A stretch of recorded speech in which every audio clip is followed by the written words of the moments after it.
Zen's Mowers. Today I'm at you with this Jcpenny's push mower. It was a curb alert, and I can certify by that tag this was manufactured for Jcpenny's in the 1970s.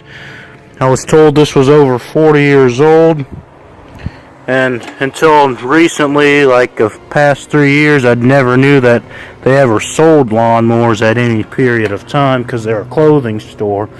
But out of everything, let me show you the control board. This is the engine throttle. Right now it is in the off position because this is a no-choke lawnmower, so it wasn't really made for safety as it was to get a job done. This is the self-propel that still works. Let me get this into the start position.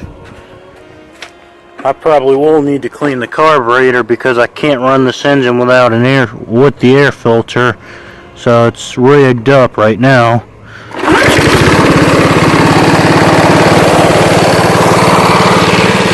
That is an older Briggs engine. I'll show you that this still cuts grass after many decades. I am missing one of the bolts for the handle, so excuse that.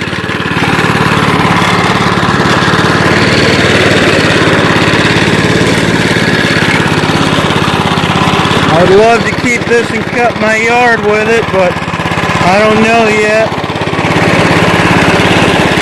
I do want to get a bolt for that handle. Now to shut it off, once again, this has no choke. This is just the throttle mechanism. I'm going to pull this back, and it kills the motor like that. But if you have any vintage mowers, leave me some comments with some video links and I'll get to them.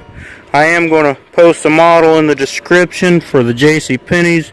I have not found the Briggs & Stratton tag yet. When I do, if I do before this mower's gone, I'll get that in there.